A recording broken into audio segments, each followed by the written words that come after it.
পাশের বাসার ভদ্রলোক, বয়স হচ্ছে প্রায় 70-র উপরে।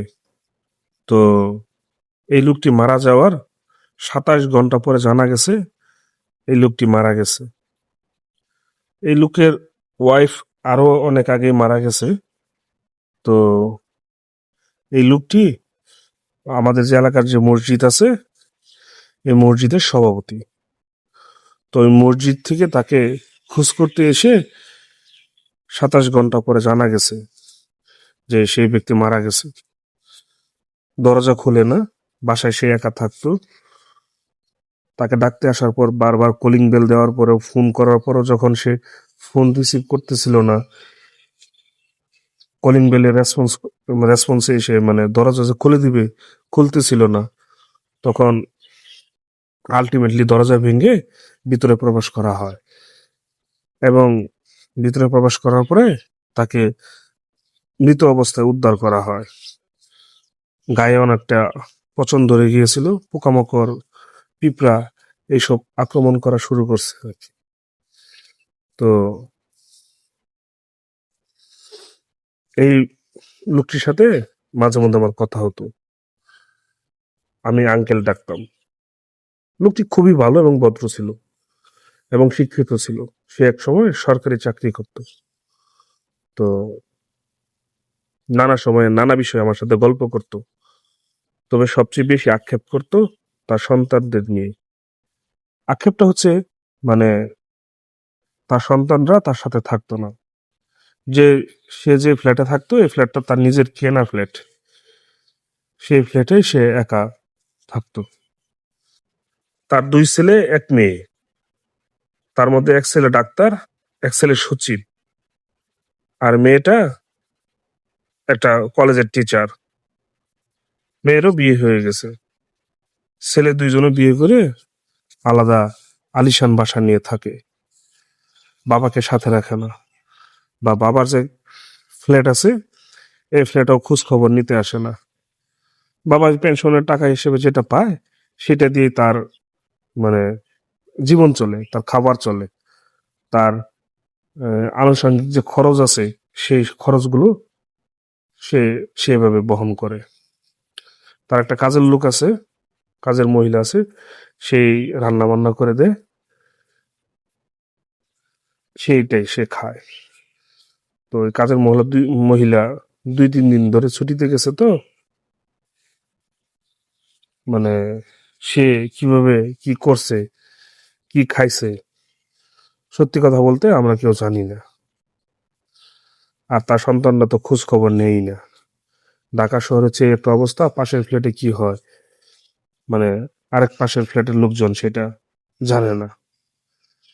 পাশের ফ্ল্যাটে কি হয় অন্য পাশের ফ্ল্যাটের লোকজন আসলে জানে না যে ভিতরে কি হচ্ছে, কেউ কারো খোঁজ খবর নেয় না। আমার যেরকম, আমিও তো খোঁজ খবর নিতাম না। এই আঙ্কেলের সাথে মাঝে মধ্যে লিফটে বা উঠতে নামতে যদি দেখা হতো, তখন দাঁড়িয়ে হয়তো বা 1-2 মিনিট কথা হতো, এই যা। তো যথারীতি তার সন্তানদের খবর দেওয়া হলো, বাবা মারা গেছে, ঠিক আছে, এক সন্তান আসছে আর মেয়ে আসছে। তো একটা জিনিস কি, যে এই আঙ্কেলের 2টা ছেলে সন্তান, তারা এত শিক্ষিত হয়েছে, একজন ডাক্তার, একজন সচিব, তারা গুলশান বনানীতে আলিশান ফ্ল্যাট নিয়ে থাকে, অথচ বাবার জন্য একটু জায়গা হয় না, বাবাকে সাথে রাখার জন্য একটু জায়গা হয় না। আর বাবা যে ফ্ল্যাটে থাকে সেখানেও তারা বাবাকে কখনো দেখতে আসে না। 2 বছর যাবত নাকি কোনো খোঁজ খবর নিত না বাবার। তাদের মানে সেই আঙ্কেলের যে নাতিরা, তারাও কখনো দাদুকে দেখতে আসতো না। আমি কখনো দেখি নাই দেখতে আসছে কিনা। তো যাই হোক, প্রত্যেকেরই উচিত সন্তানদেরকে মানে ধর্মীয় শিক্ষা দেওয়া ছোট থেকেই। বাবা মার প্রতি কি দায়িত্ব কর্তব্য সেটাও শিক্ষা দেওয়া উচিত। সেটাও সেরকম ভাবে মানে পারিবারিক শিক্ষায় সেটা সেভাবেই গড়ে তোলা উচিত। কারণ সন্তানরা যাতে বড় হয়ে বাবা মার অবদান, বাবা মার প্রতি যে দায়িত্ব এবং কর্তব্য আছে সেটা ভুলে না যায়। তো সেটার একমাত্র মানে যাতে ভুলে না যায়, সেটার একমাত্র উপায় হচ্ছে সন্তানদেরকে যদি ধর্মীয় শিক্ষায় দীক্ষিত করা যায়, দিনী শিক্ষায় যদি শিক্ষা দেওয়া যায়, সেটা ইসলাম হোক, বৌদ্ধ হোক, খ্রিস্টান হোক বা হিন্দু হোক, প্রত্যেকটা ধর্মে আছে বাবা মার প্রতি দায়িত্ব এবং কর্তব্যের কথা। বাবা মার প্রতি কিভাবে দায়িত্ব এবং কর্তব্য পালন করতে হবে সেটা প্রত্যেকটা ধর্মেই শিক্ষা দিয়েছে।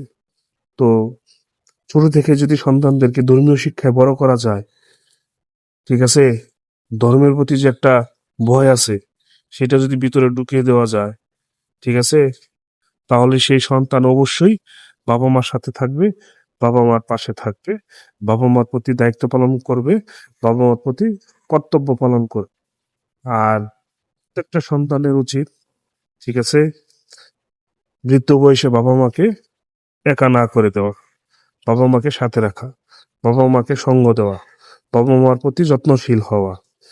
তাহলে আপনি দুনিয়াতে শান্তি পাবেন, আখিরাতেও আল্লাহর কাছে ভালো কিছু পাবেন।